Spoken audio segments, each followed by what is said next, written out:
हम प्रबंधन पढ़ रहे थे और प्रबंधन के अंतर्गत हमने प्रबंधन का अर्थ, महत्व, विशेषताएं, प्रकृति सब देखा था। प्रबंधन के सिद्धांत देखे थे। इसमें दो सिद्धांत महत्वपूर्ण थे, एक तो टेलर का सिद्धांत था और दूसरा हेनरी फ्यूल का सिद्धांत। उसी प्रबंधन में हमारा जो नेक्स्ट टॉपिक है वो कहलाता है नियोजन, प्लानिंग। अब देखो प्लानिंग का अर्थ क्या होता है। अब सामान्य सा अर्थ है प्लानिंग, योजना बनाना, नियोजन। प्रत्येक व्यक्ति योजना बनाता है भविष्य के संदर्भ में, मतलब कल क्या करना है उसका निर्धारण आज ही कर लेना प्लानिंग है। सही सरल अर्थों में कल क्या करना है कि भाई कल मैं 8 बजे उठूंगा, 8 बजे उठने के बाद फिर मैं ये करूंगा, फिर ये करूंगा, फिर ये करूंगा। तो एक रफ डायग्राम तो हर व्यक्ति के दिमाग में होता है कि कल क्या करना है। कई लोग उसको सिस्टमेटिक बना लेते हैं, जिसको कहते हैं टाइम टेबल, कि 8 बजे उठना है, 8 से 9, फिर 9 से 10, 10 से 11। तो वही चीज कहलाती है प्लानिंग, कि कल हमको क्या करना है या भविष्य में क्या करना है उसको लेके एक योजना बनाना या उसके पूर्वानुमान के आधार पे कुछ निर्णय ले लेना, उसी को हम कहते हैं प्लानिंग। मतलब प्लानिंग ये है कि कल हम क्या क्या करेंगे उसका आज ही निर्धारण कर लेना, या भविष्य में क्या करेंगे उसका निर्धारण आज ही कर लेना, क्या है प्लानिंग।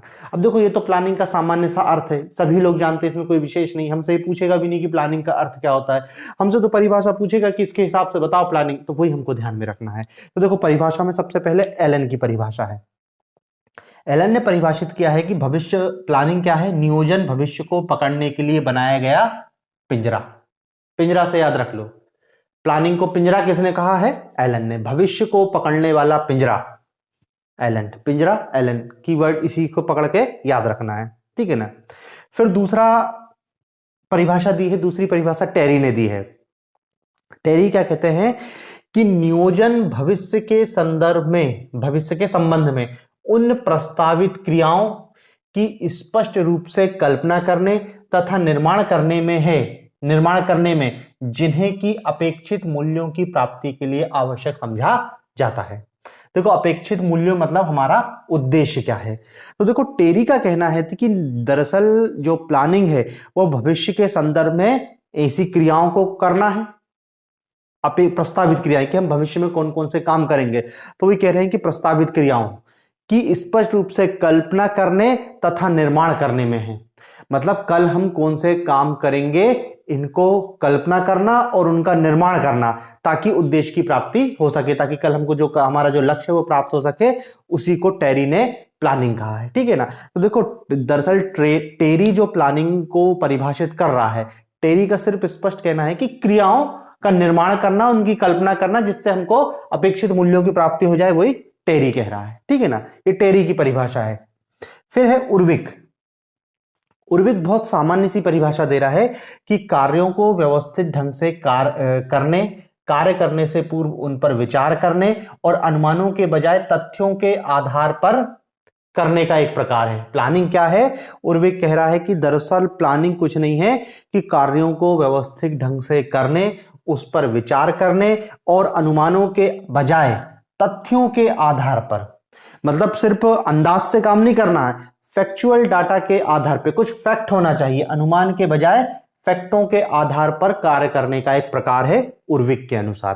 तो देखो उर्विक की परिभाषा में हमको क्या रखना, सामान्य सी परिभाषा है कि व्यवस्थित ढंग, कार्य करने का व्यवस्थित ढंग। देखो प्रबंधन की परिभाषा यही है कि कार्य करने का व्यवस्थित ढंग। तो उर्विक वही परिभाषा को आगे बढ़ा रहा है कि कार्य करने के व्यवस्थित ढंग से करने और कार्य करने से पूर्व उस पर विचार करने, उसके अनुमानों के बजाय तथ्यों के आधार पर कार्य करने का एक प्रकार है उर्विक।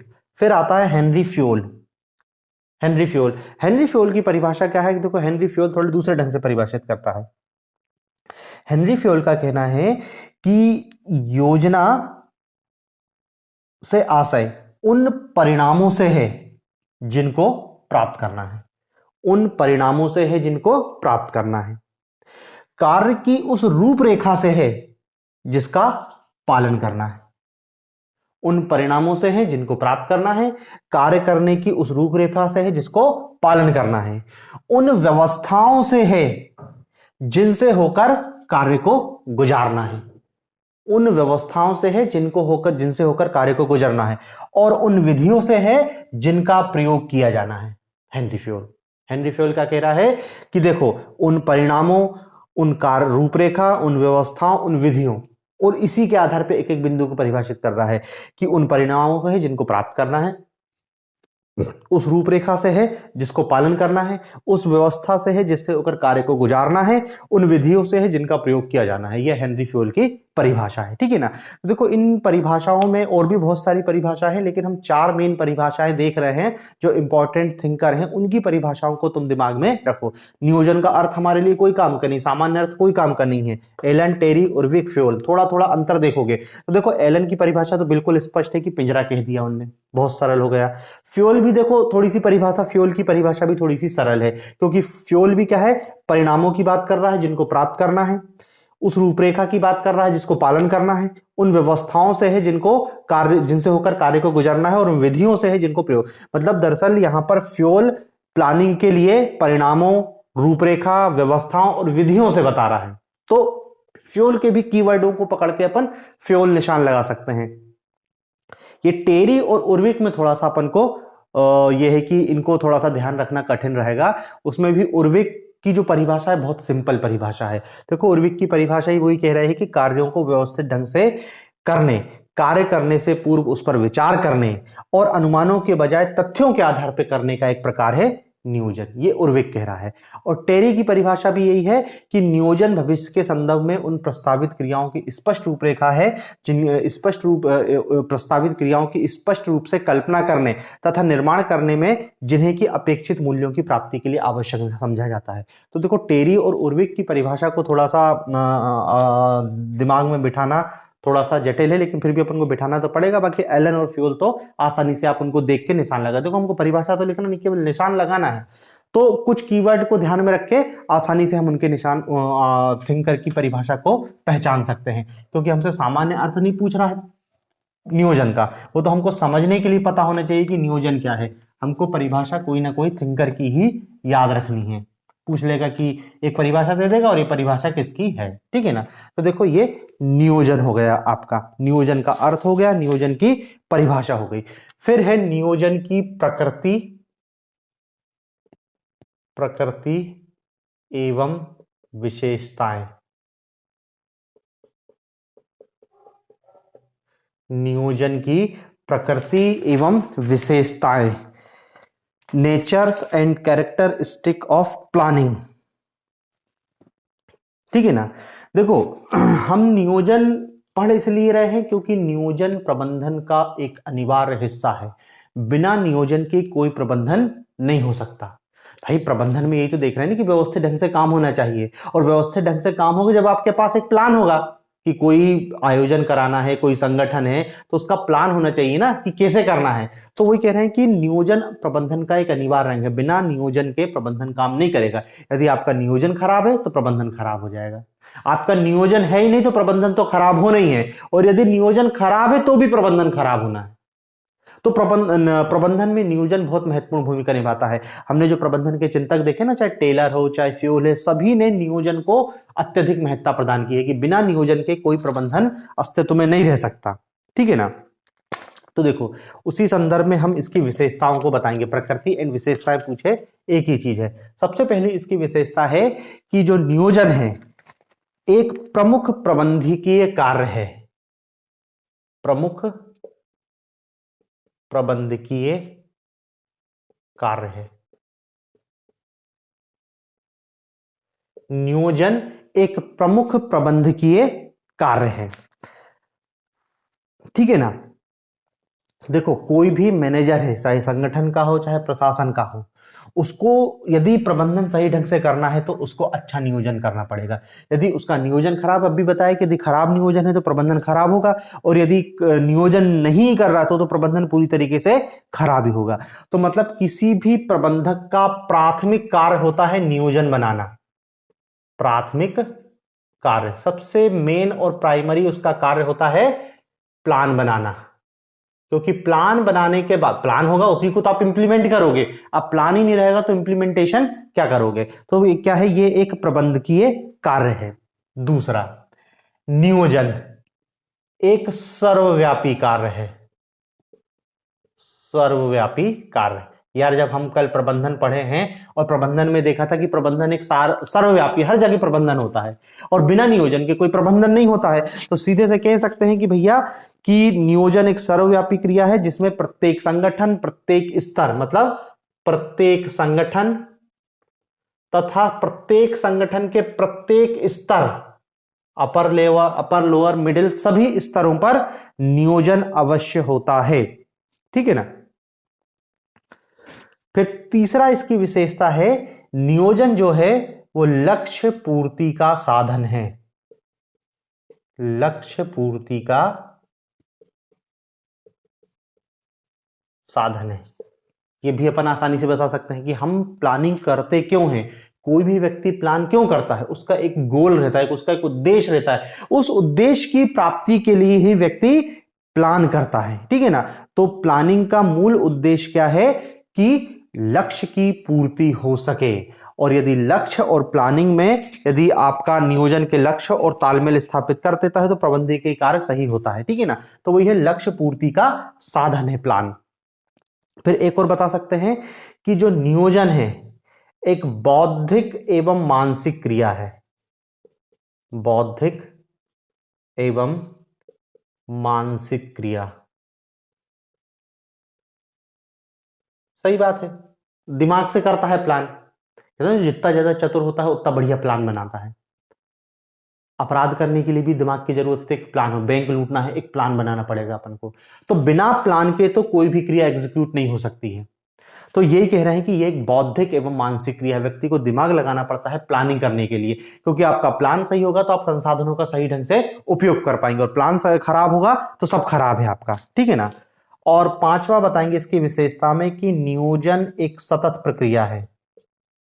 नियोजन एक सतत प्रक्रिया है, हमेशा चलेगा।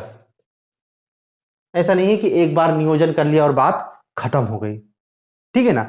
जब तक नियोजन, जब तक प्रबंधन चलेगा, जब तक कोई संगठन, जब तक कोई संस्था कार्य कर रही है, प्लानिंग चलेगा। भारत एक देश है, हम देख रहे हैं कि भारत की आजादी के बाद हमने 5 ईयर प्लान बनाए थे, 5 साल में एक बार प्लान बनाएंगे, लेकिन ऐसा तो नहीं कि वो बना के खत्म हो गए, आज भी प्लान करना पड़ रहा है ना। प्रत्येक व्यक्ति या प्रत्येक संस्था हमेशा प्लानिंग करेगी, यदि प्लान नहीं करेगी तो दिक्कत हो जाएगी। तो ये क्या कह रहे हैं, एक सतत प्रक्रिया है। फिर बता सकते हैं कि नियोजन कुशलता का एक मापदंड है। कुशलता का मापदंड, देखो पहले बताया कि जो प्लानिंग एक बौद्धिक एवं मानसिक क्रिया है, बौद्धिक एवं मानसिक क्रिया है, तो जो व्यक्ति जितना अच्छा दिमाग लगाएगा उतनी अच्छी उसकी प्लानिंग होगी, और जितना अच्छा प्लान होगा तो हम कहेंगे कि भाई व्यक्ति बहुत कुशल है। तो कुशलता का भी एक मापदंड है कि प्रबंधक की योग्यता और कार्य कुशलता की कसौटी मानी जाती है कि उसकी प्लानिंग कितनी अच्छी है। प्रबंधक की योग्यता और कार्य कुशलता की कसौटी मानी जाती है उसकी प्लानिंग। और सातवीं इसकी विशेषता है कि जो प्लानिंग है, प्लानिंग में निर्णयन है। निर्णयन,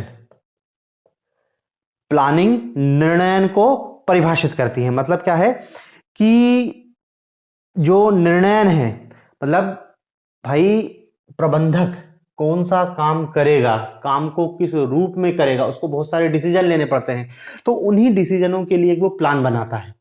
तो मतलब ये कह सकते हैं कि प्लानिंग के अंतर्गत निर्णयन अनिवार्य रूप से शामिल हो जाता है। और आठवां है पूर्वानुमान, ये भी सिंपल ही है। पूर्वानुमान, प्लान पूर्वानुमान के आधार पर किया जाता है कि कल मैं दिन भर ये करूंगा, तो एक पूर्वानुमान है ना कि मैं इतने बजे सो के उठ जाऊंगा, फिर ये आगे बढ़ूंगा, तो एक पूर्वानुमान की फिर ऐसा होगा, फिर ऐसा होगा, तो वो पूर्वानुमान, तो प्लानिंग में पूर्वानुमान भी शामिल होता है। तो देखो ये प्लानिंग की प्रकृति एवं विशेषताएं हैं। प्रबंधकीय कार्य है, दिमाग लगता है, सार्वभौमिक क्रिया है, सतत प्रक्रिया है, कुशलता का मापदंड है, इसमें पूर्वानुमान होता है, इसमें निर्णय लिया जाता है। ठीक है ना। तो ये नियोजन की प्रकृति एवं उद्देश्य हो गए।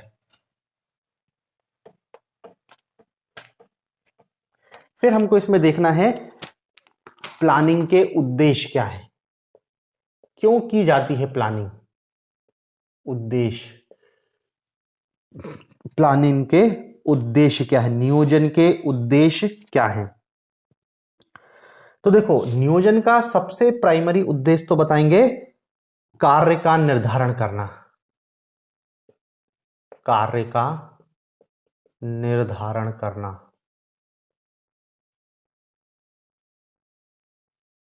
कार्य का निर्धारण करना, कार्य का निर्धारण करना मतलब देखो, प्लान में क्या बनाया जाता है कि भविष्य में कौन से कार्य किए जाएंगे और उनको कैसे किए जाएंगे। मतलब भविष्य में कौन से कार्य किस प्रकार किए जाएंगे, यही बताती है प्लानिंग। प्लानिंग के अंदर तो यही किया जाता है ना कि भविष्य में ये कार्य कैसे करेगा, कौन करेगा, तो वही कह रहे हैं कार्य का निर्धारण करना। तो प्लानिंग का एक उद्देश्य होता है कि कार्य को निर्धारित करना। दूसरा होता है लक्ष्य की प्राप्ति। ये भी सिंपल ही है, प्लानिंग की ही जाती है ताकि हमारा लक्ष्य आसानी से हमको मिल सके। हमको सिलेक्शन लेना है तो उसके लिए हमारा एक प्लान है कि हम ऐसा ऐसा करेंगे, इधर कोचिंग जाएंगे, इधर ऐसा पढ़ेंगे, ऐसा करेंगे, ऐसा करेंगे, तो है तो हमारा लक्ष्य ना। लक्ष्य को पाने के लिए हम एक प्लान बनाते हैं, तो उद्देश्य क्या हो गया, लक्ष्य की प्राप्ति। तीसरा है अधिकारों का प्रत्यायोजन, अधिकारों का प्रत्यायोजन। देखो, अधिकारों का प्रत्यायोजन का मतलब है ये कि संगठन में जब प्लानिंग की जाती है तो होता क्या है कि संगठन में एक व्यक्ति तो सारे काम करेगा नहीं, तो वो व्यक्ति क्या है, अपने कुछ कार्यों को करने की जिम्मेदारी अपने सबऑर्डिनेट को सौंप देता है। इसको कहते हैं प्रत्यायोजन। तो प्लानिंग के तहत अधिकारों का प्रत्यायोजन मतलब क्या है, अपने कार्य करने के जो अधिकार थे वो किसी दूसरे को दे दिया कि भाई तू निचले वाले को देख लेना, तू निचले वाले को देख लेना। तो वही कह रहे हैं डेलीगेशन, अधिकारों का प्रत्यायोजन करना, ताकि संगठन सही ढंग से कार्य कर सके। और यह है चौथा, कार्य में लचीलापन, कार्य में लचीलापन।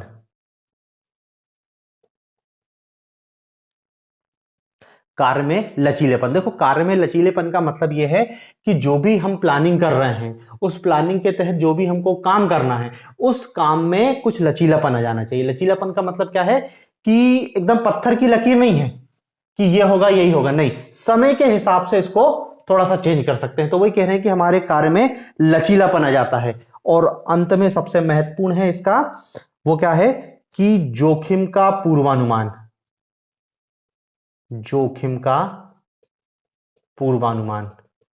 भाई कल क्या संकट आएगा उसका अभी से हमने अंदाजा लगा के एक प्लान बना लिया, तो वही हो गया ना जोखिम का पूर्वानुमान, कि भविष्य में आने वाले संकटों को पता करना और उसी के आधार पर प्लान बनाया। ठीक है ना।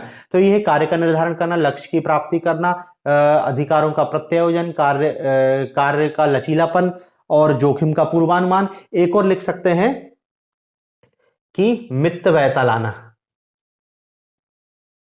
मितव्ययता लाना। मितव्ययता मतलब समझते हैं ना, संसाधनों का सही उपयोग। भाई आपने प्लान बनाया है तो पैसे कम खर्च होंगे, मतलब पैसे कम खर्च होंगे, पैसे बर्बाद नहीं होंगे।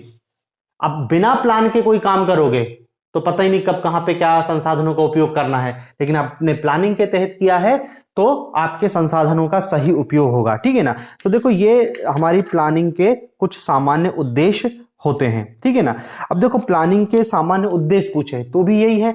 यदि ऐसा पूछ ले कि प्लानिंग की आवश्यकता क्यों है, प्लानिंग की आवश्यकता क्यों है, तो देखो आवश्यकता क्यों है उसमें भी लगभग यही बात करना है।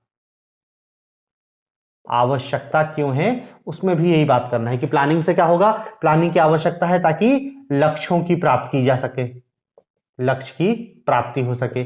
मितव्ययता आएगी, मितव्ययता, मितव्ययता कह लो या दक्षता कह लो, मितव्ययता आएगी या दक्षता आएगी, लागत में कमी आएगी। संगठन हमारा प्रभावी होगा, संगठन हमारा प्रभावी बनेगा, इफेक्टिव ऑर्गेनाइजेशन का निर्माण होगा। ठीक है ना। फिर एक रूपता आएगी, एक रूपता, और वही सारे पॉइंट जो भी अपन ने प्लानिंग के उद्देश्यों के तहत लिखे हैं वही प्लानिंग के आवश्यक तत्व हैं कि प्लानिंग क्यों की जाती है या प्लानिंग की आवश्यकता क्यों है। ठीक है ना। तो देखो ये तो सिंपल सी बात है कि इसमें कुछ फैक्चुअल डाटा नहीं है कि जो हमको फैक्ट के रूप में याद करना पड़े। ठीक है ना। लेकिन फिर भी अब टॉपिक अपन को सामान्य प्रबंधन के अंतर्गत नियोजन आता है, तो नियोजन को देखना तो पड़ेगा कि नियोजन में किन किन बातों को शामिल किया जाता है। ठीक है ना। फिर इसके बाद है नियोजन के प्रकार। नियोजन के प्रकार, तो देखो नियोजन के प्रकारों को अलग अलग कैटेगरी में बांटा गया है। एक प्रकार से नियोजन के प्रकारों को बताया गया है कि जो नियोजन होता है वो 3 प्रकार का होता है। एक दृष्टि से नियोजन 3 प्रकार का होता है। एक को कहते हैं भौतिक नियोजन, भौतिक नियोजन, भौतिक नियोजन। भौतिक नियोजन क्या है कि नगर तथा राष्ट्र योजनाएं इनका निर्माण करना। भौतिक नियोजन क्या है? नगर तथा राष्ट्रों के लिए योजना,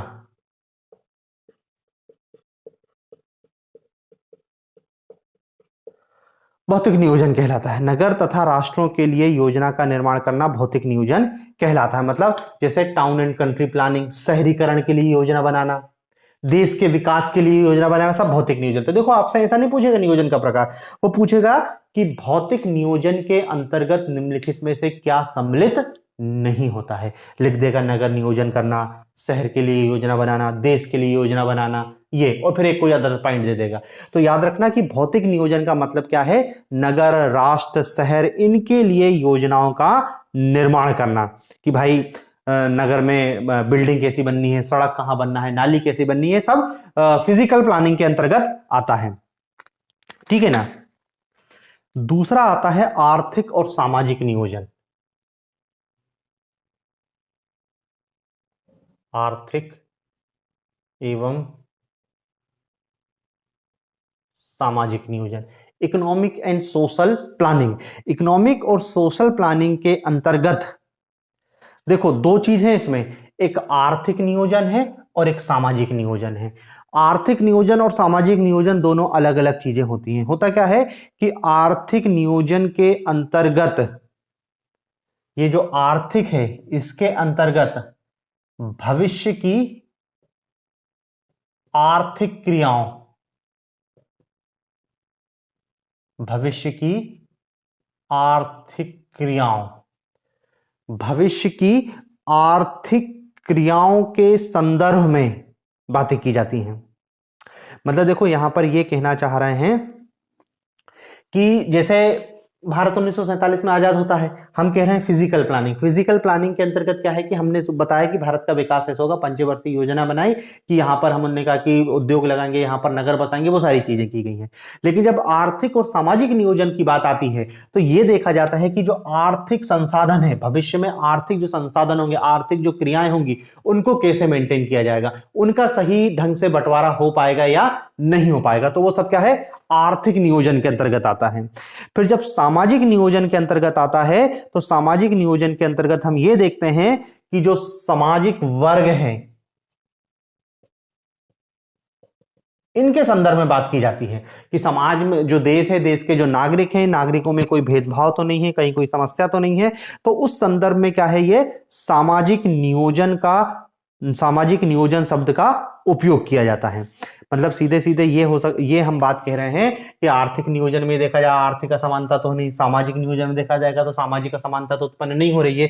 ये दोनों को मिला के हम सामूहिक रूप से कहते हैं आर्थिक एवं सामाजिक नियोजन। तो देखो एक फिजिकल और एक इकोनॉमिक और सोशल, और जो तीसरा होता है उसको कहते हैं प्रशासनिक एवं प्रबंधकीय नियोजन। प्रशासनिक एवं प्रबंधकीय, प्रशासनिक एवं प्रबंधकीय नियोजन। नाम से स्पष्ट हो रहा है कि प्रशासन या फिर किसी संस्था का प्रबंधन, या तो पूरे प्रशासन का या किसी संस्था के प्रबंधन करना ही प्रशासनिक एवं प्रबंधकीय नियोजन कहलाता है। ठीक है ना। तो देखो ये एक दृष्टिकोण से नियोजन के प्रकार बताए गए, भौतिक नियोजन, आर्थिक और सामाजिक नियोजन और प्रशासनिक एवं प्रबंधकीय नियोजन। इसके अतिरिक्त एक अलग तरीके से प्रयोजन नियोजन के प्रकार बताए गए हैं और उनको 2 कैटेगरियों में बांटा गया है नियोजन के प्रकार को। एक को कहेंगे एकल नियोजन, एकल, या इसको विशिष्ट नियोजन कहते हैं, विशिष्ट नियोजन कहते हैं। और दूसरा है स्थायी नियोजन, स्थायी नियोजन। देखो यहां पे भी अपन को शब्दों को समझना है। वो पूछेगा एकल नियोजन के अंतर्गत क्या होता है। तो देखो, एकल नियोजन या विशिष्ट नियोजन होता है ऐसी जिसको कहना चाहिए कि ऐसी योजना या ऐसा प्लान, ऐसी योजनाओं का उद्देश्य, ऐसी योजनाओं का उद्देश्य, ऐसी योजनाएं, ऐसा लिखना है। देखो, एकल प्लानिंग का अर्थ है ऐसा प्लान या ऐसी योजनाएं जो उद्देश्य प्राप्त हेतु, उद्देश्य प्राप्त हेतु, ऐसी योजनाएं जो उद्देश्य प्राप्त हेतु सिर्फ एक बार प्रयोग में लाई जा सकती है।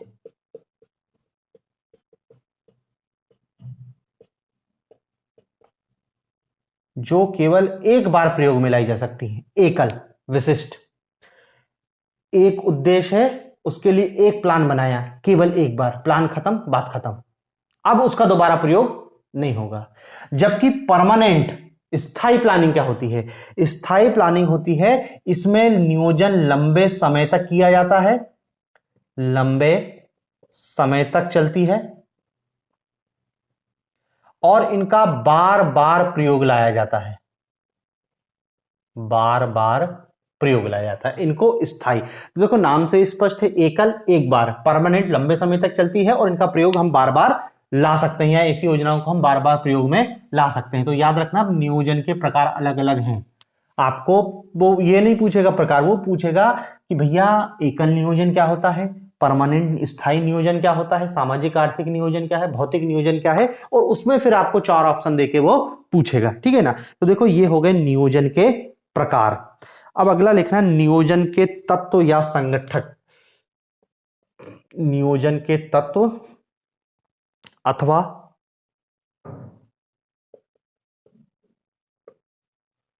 संघटक। नियोजन के तत्व, एलिमेंट और कंपोनेंट, एलिमेंट और कंपोनेंट। इसका सबसे पहला एलिमेंट या कंपोनेंट है उद्देश्य, ऑब्जेक्ट, लक्ष्य, उद्देश्य।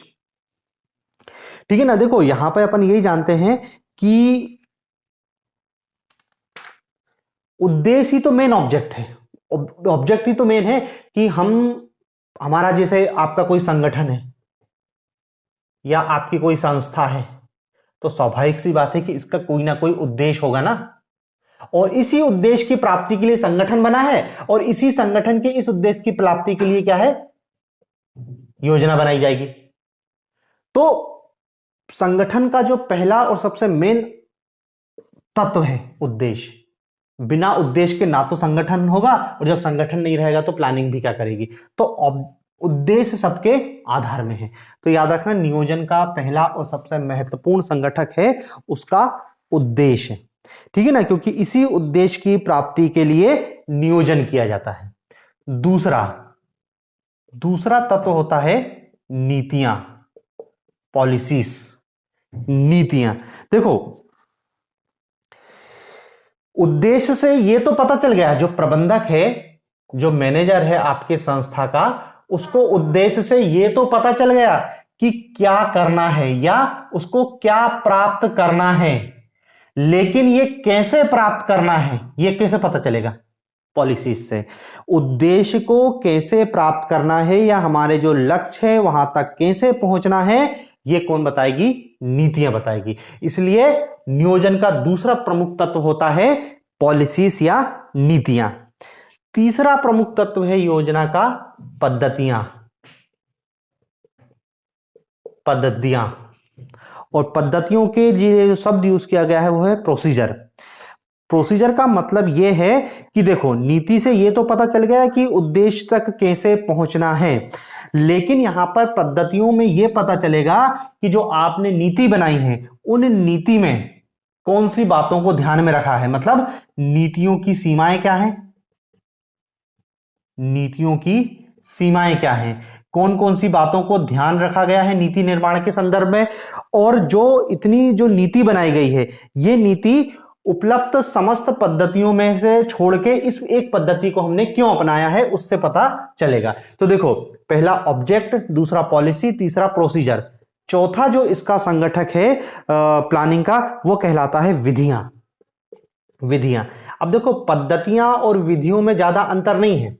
पद्धतियां और विधियां अपन सामान्यतः पर्यायवाची के रूप में उपयोग कर लेते हैं, लेकिन दरअसल क्या है, यहां पर जो विधियों का विधि शब्द यूज किया गया है वो ये है कि यदि आपका विधि सही है, हमको ऐसी विधि का उपयोग करना है जिससे हमारे संसाधन कम से कम लगे, संसाधन कम से कम लगे, हमारे संसाधन कम से कम लगे, कम संसाधन में अधिकतम लक्ष्यों की प्राप्ति की जा सके, और जितनी अच्छी हमारी विधि होगी उतनी जल्दी हम लक्ष्य को प्राप्त करेंगे। ठीक है ना।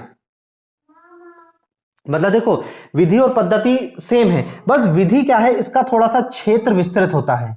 क्षेत्र विस्तृत होता मतलब आप विधि के अंतर्गत पद्धति को भी शामिल कर सकते हो। और पांचवा इसका जो तत्व है वो है कार्यक्रम, प्रोग्राम। कार्यक्रम, कार्यक्रम प्रोग्राम से क्या कहना चाह रहे हैं कि भाई आपने जब संगठन में प्लानिंग करी है, प्लानिंग में उद्देश्य बताया है, नीतियां बताई हैं, पद्धतियां बताई हैं और कार्यक्रम बताया है, तो कार्यक्रम का मतलब क्या है कि आपका प्रोग्राम क्या है, आपकी पूरी प्रोसीजर कैसे फॉलो होगी, आप जो सुबह से लेकर शाम तक या अगले 5 सालों तक या अगले 2 सालों तक क्या आप कैसे काम करोगे, ये सब क्या है, कार्यक्रम के अंतर्गत ही बतलाया जाता है। फिर एक और उद्देश्य बताया गया है, इसका तत्व बताया गया है बजट।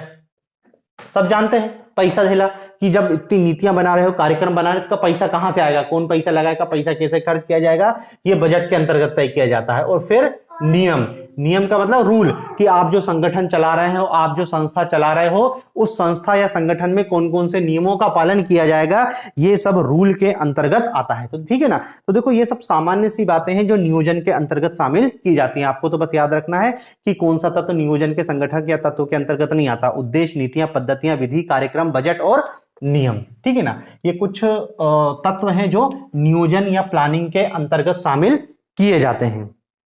फिर अगला इसमें अपना एक टॉपिक है कि नियोजन की प्रक्रिया या नियोजन करते कैसे हैं। नियोजन की प्रक्रिया एवं तकनीक, नियोजन की प्रक्रिया एवं तकनीक, नियोजन की प्रक्रिया और तकनीक, नियोजन करते कैसे हैं, प्लानिंग कैसे करते हैं। तो देखो, प्लानिंग हम सब करते हैं, ऐसा नहीं है कि कोई भी व्यक्ति बिना प्लानिंग के कोई काम नहीं करता। भले ऐसा लगे कि वो प्लानिंग, लेकिन उसके दिमाग में कहीं ना कहीं छोटी से छोटी चीज के लिए भी प्लानिंग होती है। लेकिन हमको थोड़ा सा सिस्टमेटिक पता होना चाहिए कि नियोजन के लिए कौन सी प्लानिंग, मतलब प्लानिंग के लिए कौन कौन से तरीके सही होते हैं। एक क्या है, निश्चित प्रोसीजर का फॉलो करना है हमको, तब हमारा प्लानिंग सही होगा। जैसे कोई भी प्लान बनाते हो तो सबसे पहले प्लान बनाने के लिए आपको अपना उद्देश्य निर्धारित करना है। उद्देश्य, कोई भी प्लानिंग को बनाने से पहले सबसे पहले हमको क्या है, उद्देश्य का निर्धारण करना है। क्योंकि देखो, उद्देश्य से ही पूरी चीजें तय होंगी। उद्देश्य का निर्धारण, उद्देश्य का निर्धारण का मतलब क्या है कि पहले एक संगठन बनाओ, उस संगठन का एक सामान्य उद्देश्य हो। मतलब पहले उद्देश्य तय करो, उद्देश्य के आधार पर एक संगठन, कि हमको यह उद्देश्य प्राप्त करना है और इसके लिए हम एक संगठन बना रहे हैं। तो वही सबसे पहला और प्राइमरी काम क्या है, आपको अपने उद्देश्य का निर्धारण करना पड़ेगा। ठीक है ना। दूसरा जो आपको चरण, दूसरा फर्स्ट स्टेज हो गया ये। दूसरे स्टेज में हम करेंगे, क्या करेंगे, नियोजन आधारों की स्थापना। नियोजन आधारों की स्थापना, नियोजन आधारों की स्थापना। देखो, नियोजन के आधारों की स्थापना का मतलब क्या है कि आपको पूर्वानुमान करना पड़ेगा, भविष्य की बातों का अनुमान लगाना पड़ेगा, पूर्वानुमान करेगा। तो नियोजन के आधारों का मतलब ही यही है कि पूर्वानुमान लगाना पड़ेगा, भविष्य की भावी परिस्थितियों का अंदाजा लगाना पड़ेगा। तो ये दूसरा चरण हो जाएगा। फिर तीसरे चरण में करेंगे अपन वैकल्पिक पथों का निर्माण। वैकल्पिक, वैकल्पिक कार्य पथों का निर्माण, वैकल्पिक कार्य पथों का निर्माण। वैकल्पिक कार्यपथ मतलब समझ रहे ना कि हमने एक उद्देश्य बनाया, उससे क्या भावी भविष्य की योजनाओं को भी सोच लिया कि क्या क्या हो सकता है, और फिर वैकल्पिक कार्यपथों कि हमारे पास कौन कौन से विकल्प उपलब्ध हैं। हम जो अपने लक्ष्य की प्राप्ति कर रहे हैं तो ये एक विकल्प से भी हो सकता है, इससे भी हो सकता है, इससे भी हो सकता है, ये तो हमको क्या है समस्त वैकल्पिक पथों का निर्माण करना पड़ेगा कि कौन कौन से विकल्पों से हमको अपने लक्ष्य की प्राप्ति होगी। ठीक है ना। फिर जब आप वैकल्पिक पथों का निर्माण कर लिया, मतलब आपको पता चल गया कि इतने सारे रास्तों से लक्ष्य प्राप्त करोगे, अब आप क्या है सभी वैकल्पिक पथों का मूल्यांकन करोगे, पता करोगे ना कौन सा अच्छा है, और जो सर्वोत्तम होगा उसको चयन करोगे। सर्वोत्तम वैकल्पिक पथों का चयन, सर्वोत्तम वैकल्पिक पथ का चयन, या इसको कह सकते हैं सर्वोत्तम पथ का चयन। आपने विभिन्न अल्टरनेटिव बनाए कि इतने सारे लक्ष्य, इतने सारे तरीके से हम लक्ष्य को प्राप्त कर सकते हैं। आप इसका तुलनात्मक अध्ययन करोगे, तुलनात्मक अध्ययन में देखोगे कि यार ये लक्ष्य, ये जो मार्ग है वो सबसे बेस्ट है, तो फिर इसी का चयन करना। तो ये क्या है चौथे चरण में आता है कि वैकल्पिक पथों को चुनना। पांचवा जो चरण आता है प्लानिंग के अंतर्गत, पांचवें चरण में अब करेंगे हम योजना तैयार। योजना तैयार मतलब समझ रहे हैं ना कि है नियोजन का हिस्सा, अपन योजना ही बना रहे हैं, लेकिन उस योजना बनाने के क्रम में पांचवें चरण पे आएगा प्लानिंग करना, कि उद्देश्य प्रबंधक को बताना कि क्या करना है, और उसके आधार पर यह पूरा योजना तैयार की जाएगी। तो योजना को तैयार करना, और फिर योजना तैयार करने के बाद उप योजना को तैयार करेंगे। उप योजना, सब प्लान, एक बड़ा मास्टर प्लान, उसके अंतर्गत कई छोटे छोटे प्लान को शामिल करेंगे। ठीक है ना। फिर उप योजना निर्माण के बाद अगला जो योजना निर्माण प्लानिंग के लिए जो अगला चरण है, वो चरण है कि समय एवं क्रम का निर्धारण। सातवां पॉइंट लिखना, समय एवं क्रम का निर्धारण। समय एवं क्रम का निर्धारण। देखो समय एवं क्रम के निर्धारण से क्या कहना चाह रहे हैं कि हमको जो हमने अपनी योजनाएं बनाई हैं, जो हमने अपनी उप योजनाएं बनाई हैं, इन योजना अप योजनाओं को कैसे कैसे लागू करना है। तो वही क्रम और समय, कब लागू करना है, कैसे, कौन सा पहले कौन सा बाद में, तो वही क्या है समय एवं क्रम का निर्धारण करना। ठीक है ना। तो देखो ये कुछ सामान्य सी प्रक्रिया है जो नियोजन को करते समय ध्यान में रखना है। अब इसमें से भी देखो क्या है कि कोई ऐसा फैक्चुअल क्वेश्चन बनने की संभावना बहुत कम है कि आपसे पूछे कि भैया नियोजन के लिए कौन सी, नियोजन की तकनीक में कौन सा चरण शामिल नहीं होता है। सामान्यता है एक दो चरण और भी हो सकते हैं, इसलिए कोई ऐसा नहीं बोल सकते कि ये 5 चीजें हैं या 6 चीजें हैं। तो इसमें से भी क्या है कि फैक्चुअल चीज कम है और पूछे जाने की संभावना बहुत कम है, लेकिन अब चूंकि अपना टॉपिक है तो अपन को पूरा कवर करना पड़ेगा कि आपको पता होना चाहिए कि प्लानिंग की प्रोसीजर होती क्या है। ठीक है ना। फिर अगला इसमें है नियोजन के सिद्धांत, ये थोड़ा सा इंपॉर्टेंट है, नियोजन के सिद्धांत। और देखो नियोजन के सिद्धांत में दो व्यक्ति के सिद्धांत आपको याद रखने हैं, एक है कूंज और ओडेनलो, ऐसा लिखे हैं।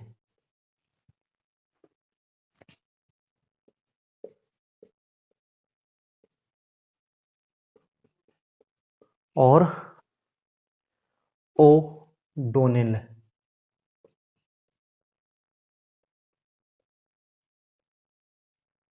इनने दिए हैं नियोजन के सिद्धांत। ठीक है ना। अब देखो इसका, इनका जो पहला सिद्धांत है, पहला सिद्धांत है उद्देश्यों के प्रति योगदान का सिद्धांत। उद्देश्यों के प्रति योगदान का सिद्धांत।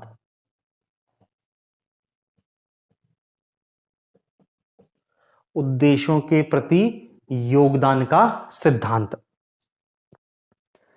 ठीक है ना। देखो यह सिद्धांत बताता है कि योजना बनाते समय योजना को ध्यान में रखा जाना चाहिए। उद्देश्यों के प्रति योगदान का सिद्धांत कि आप जब योजना बना रहे हो, योजना बनाते समय उद्देश्यों को ध्यान में रखना होगा।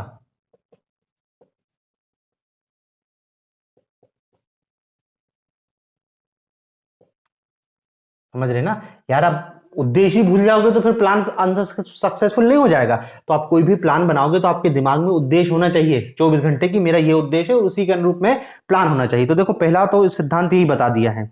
दूसरा इन्होंने सिद्धांत बताया है नियोजन आधारों का सिद्धांत। नियोजन आधारों का सिद्धांत। नियोजन आधारों का सिद्धांत। देखो अब भी बताया था नियोजन के आधार क्या है, कि नियोजन करते समय हमको पूर्वानुमान ये हो जाना चाहिए कि हम जो हमारा उद्देश्य क्या है और उस उद्देश्य की प्राप्ति के लिए हम जो कर रहे हैं तो भविष्य में क्या स्थितियां निर्मित हो सकती हैं, तो पूर्वानुमान। तो वही है कि नियोजन के आधारों के सिद्धांत का मतलब यही है कि हमको क्या है, पूर्वानुमान अच्छी प्रकार से कर लेना चाहिए कि आने वाले समय में क्या हो सकता है क्या नहीं हो सकता है। फिर तीसरा सिद्धांत कहलाता है लोच का सिद्धांत। लोच का सिद्धांत। लोच का सिद्धांत।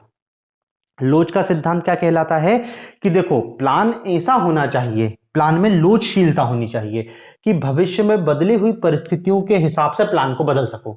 ऐसा पत्थर की लकीर टाइप प्लान ना बनाओ कि दिक्कत हो जाए। तो वही कि प्लान में लोच का सिद्धांत की बदली हुई परिस्थिति के हिसाब से प्लान को बदला जा सके और होने वाले नुकसान को कम किया जा सके, इस बात को भी ध्यान में रखा जाना चाहिए।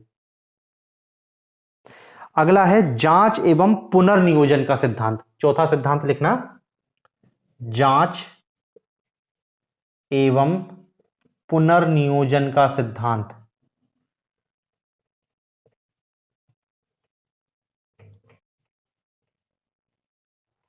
जांच एवं पुनर्नियोजन का सिद्धांत। लोच का सिद्धांत है उसी से रिलेटेड है। कैसे कि आप अपनी योजना को जांच और उसका पुनर्नियोजन कर सको। भाई लोच होगी तो होने वाले नुकसान या फायदे की जांच कर लो, और यदि आपको लग रहा है तो योजना को पुनर्नियोजित कर लो। फिर से बीच प्लान चल रहा है, उसी बीच प्लान में थोड़ा सा रीप्लानिंग की गुंजाइश होनी चाहिए, ठीक है ना। फिर अगला पांचवा सिद्धांत है, पांचवा सिद्धांत लिखना कि संकल्प या प्रतिबद्धता का सिद्धांत। संकल्प या प्रतिबद्धता का सिद्धांत। संकल्प या प्रतिबद्धता का सिद्धांत। देखो संकल्प या प्रतिबद्धता का सिद्धांत यह बताता है कि आपकी जो भी योजना हो ना तो बहुत छोटी होनी चाहिए और ना ही बहुत बड़ी होनी चाहिए। आपका जो भी प्लान है वो बहुत छोटा होगा तो भी दिक्कत होगी, और बहुत बड़ा होगा तो भी दिक्कत होगी। तो संकल्प या प्रतिबद्धता के अंतर्गत यह ध्यान रखना कि योजना ना तो बहुत ज्यादा छोटी होनी चाहिए और ना ही बहुत ज्यादा बड़ी होनी चाहिए, ठीक है ना। भाई बहुत ज्यादा छोटी रहेगी तो रिस्क ज्यादा रहेगी, और बहुत ज्यादा लंबी रहेगी तो लोग उससे जुड़ना नहीं चाहेंगे क्योंकि लक्ष्य की प्राप्ति बहुत दिनों बाद होगी। तो फिर ऐसी योजना किस काम की। तो यही याद रखना, संकल्प या प्रतिबद्धता के अंतर्गत बोला गया है कि बहुत छोटी नहीं होनी चाहिए, बहुत बड़ी भी नहीं होनी चाहिए, ठीक है ना। फिर छठवां पॉइंट लिखना, व्यापकता का सिद्धांत। व्यापकता का सिद्धांत। व्यापकता का सिद्धांत क्या कह रहा है, वही कि जो आपका योजना है, योजना एक सर्वव्यापक क्रिया है और प्रबंधन के हर स्तर पर योजना एक सर्वव्यापक क्रिया है और प्रबंधन के प्रत्येक स्तर पर, प्रबंधन के प्रत्येक स्तर पर नियोजन होना चाहिए, ठीक है ना। तो यही है व्यापकता का सिद्धांत। फिर इनमें जो सातवां सिद्धांत है, सातवां सिद्धांत है नीति संरचना का सिद्धांत। नीति संरचना का सिद्धांत। नीति संरचना का सिद्धांत। देखो नीति संरचना का सिद्धांत यह है कि हम जो भी प्लान कर रहे हैं उसमें नीतियां ठोस एवं सुपरिभाषित होनी चाहिए। नीतियां ठोस एवं सुपरिभाषित होनी चाहिए, ठीक है ना।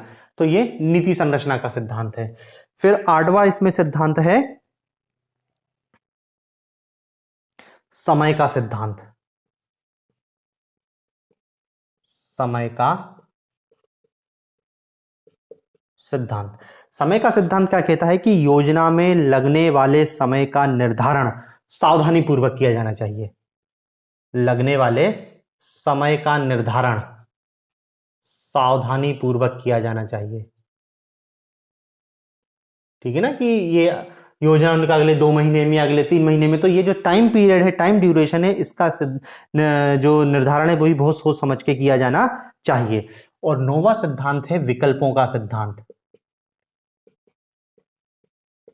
विकल्पों का सिद्धांत, विकल्पों का सिद्धांत क्या कह रहा है कि भाई हमको सारे विकल्पों को ध्यान में रखना है, विकल्पों का तुलनात्मक अध्ययन करना है, और तुलनात्मक अध्ययन करने के बाद जो सर्वश्रेष्ठ विकल्प है उस सर्वश्रेष्ठ विकल्प का हमको चयन करना है, ठीक है ना। और अगला अंतिम सिद्धांत लिख लेना, अंतिम है 10वां, सीमित करने वाले घटकों का सिद्धांत। सीमित करने वाले घटकों का सिद्धांत। सीमित करने वाले घटकों का सिद्धांत मतलब देखो, सीमित करने वाले घटकों का सिद्धांत कि योजना बनाते समय अपन को ये ध्यान में रख लेना है कि भविष्य में कौन कौन से कारक हमको नुकसान पहुंचा सकते हैं, तो उसका अभी से कैलकुलेशन कर लेना चाहिए, वही पूर्वानुमान टाइप का। तो वही लिखे रहे हैं कि सीमित करने वाले घटकों का सिद्धांत, ठीक है ना। तो देखो ये योजना के संबंधित सिद्धांत है, नियोजन से संबंधित ये सिद्धांत हैं, ठीक है ना। अब इसमें एक दो छोटी छोटी बात और है कि नियोजन की कमियां या नियोजन की सीमाएं कह सकते हैं अपन को, लिमिटेशन ऑफ प्लानिंग। सीमाएं, सीमाएं क्या है कि देखो भाई, प्लानिंग एक खर्चीला कार्य है, पैसा खर्चीला, समय, धन, इन सब की बर्बादी होती है। प्लानिंग एक खर्चीला कार्य है और समय साध्य कार्य है, इसमें धन, शक्ति, साधन सब व्यय होते हैं, ठीक है ना। फिर दूसरी बात क्या है, परिवर्तन सतत हो रहा है, परिवर्तन सतत है, मतलब हर चीज, जो क्षेत्र बहुत तेजी से बदल रहे हैं उनके लिए प्लानिंग करना बहुत मुश्किल है। आपने 2 महीने की प्लानिंग करी, 2 महीने में सब चीज बदल गई, आपके प्लान पूरी तरीके से फेल हो गए, और फिर भी आप प्लान के हिसाब से चलोगे तो बर्बाद हो जाओगे, ठीक है ना। दूसरा क्या है कि कुछ लोग कहते हैं, अभी अपन ने देखा कि नियोजन में लचीलापन होना चाहिए, लचीलापन, कि समय के हिसाब से योजनाओं को बदल दे। लेकिन देखो ये जो लचीलापन भी बहुत सीमित स्तर का होता है, जिसमें आप क्या है अपने प्लान में थोड़ा बहुत परिवर्तन कर सकते हो, लेकिन आपके प्लान को बहुत ज्यादा बदलना हो तो वो कभी संभव नहीं हो सकता। मतलब ये कह सकते हैं कि जो योजना, आपकी जो नियोजन है उसमें जो लचीलापन है बहुत सीमित होता है। हम अपने प्लान को पूरी तरीके से नहीं बदल सकते, उसमें थोड़ा बहुत बदलाव तो कर सकते हैं, तो यही कह रहे हैं, ठीक है ना। फिर चौथी बात यह होती है कि नियोजन से व्यक्तिक प्रेरणाएं समाप्त हो जाती हैं, व्यक्तिक प्रेरणाएं समाप्त हो जाती हैं। मतलब व्यक्ति लकीर का फकीर, भाई देखो बना दिया गया कि ये प्लान है, ये करना है, ये करना, दिमाग नहीं लगाना है, पहले से ही सब चीज फिक्स है। जब पहले से ही सब चीज फिक्स है तो व्यक्ति प्रेरणाएं धाराशायी हो जाएंगी कि करना क्या है, मशीन टाइप काम करना है। फिर अगला है कि देखो जो आपकी योजना, जो भी आपकी प्लान है वो सूचनाओं पर आधारित है, सूचनाओं पर आधारित है, और यदि आपकी सूचना गलत हुई तो आपका पूरा प्लान गलत है। तो बहुत ज्यादा ये निर्भर क्या है, सूचनाओं पर है, ठीक है ना। तो देखो ये कुछ सामान्य सी नियोजन की सीमाएं हैं, ये भी बहुत कम संभावना है पूछे जाने की, लेकिन ठीक है, टॉपिक पढ़ रहे हैं तो अपन उसको पढ़ लेते हैं। फिर इसमें एक और ये है कि श्रेष्ठ योजना के लक्षण, श्रेष्ठ योजना के लक्षण, एक श्रेष्ठ योजना किसको कहेंगे, एक श्रेष्ठ प्लानिंग किसको कहेंगे। तो देखो इसमें भी अपन को केवल हेनरी फ्योल के लक्षण याद रख लेते हैं। हेनरी फ्योल, हेनरी फ्योल ने कुछ बातें बताई हैं श्रेष्ठ प्लानिंग के लिए। हेनरी फ्योल कहता है कि श्रेष्ठ प्लानिंग उसको कहूंगा जिसमें निरंतरता हो, एकता हो, निरंतरता, एकता, लोच और परिशुद्धता, परिशुद्धता। ये चार चीजें होंगी तब हेनरी फ्योल कह रहा है कि मैं उसको अच्छी योजना मानूंगा। ठीक है ना। देखो चारों चीज अपन को क्लियर है। निरंतरता मतलब क्या है, कंटिन्यूटी, योजना कंटिन्यूटी वाली होनी चाहिए। एकता मतलब यह है कि यदि आप प्लान बना रहे हो, प्लान में यदि कुछ बदलाव होता है तो पूरा ऊपर से नीचे तक सब कुछ बदल जाना चाहिए। एकता होनी चाहिए कि जो आपका प्लान है उसके कंपोनेंट है उसमें एकता होनी चाहिए। दूसरा लोचशीलता होनी चाहिए, वही कि समय के साथ यदि प्लान को चेंज करना है तो उसमें थोड़ा बहुत परिवर्तन आसानी से कर सकें। और परिशुद्धता का मतलब यह है कि अज्ञात घटनाओं को सामना करने हेतु, मतलब ये परिशुद्धता कि वो चुनौतियां जो भविष्य में आ सकती हैं उनके लिए हम अभी से तैयार हों। तो देखो आपको तो कुछ नहीं, ये याद रखना है कि हेनरी फ्योल ने अच्छी योजना के कौन से लक्षण बचाए हैं, निरंतरता, एकता, लोच और परिशुद्धता। ठीक है ना। तो देखो ये हमारा नियोजन वाला टॉपिक भी कंप्लीट होता है।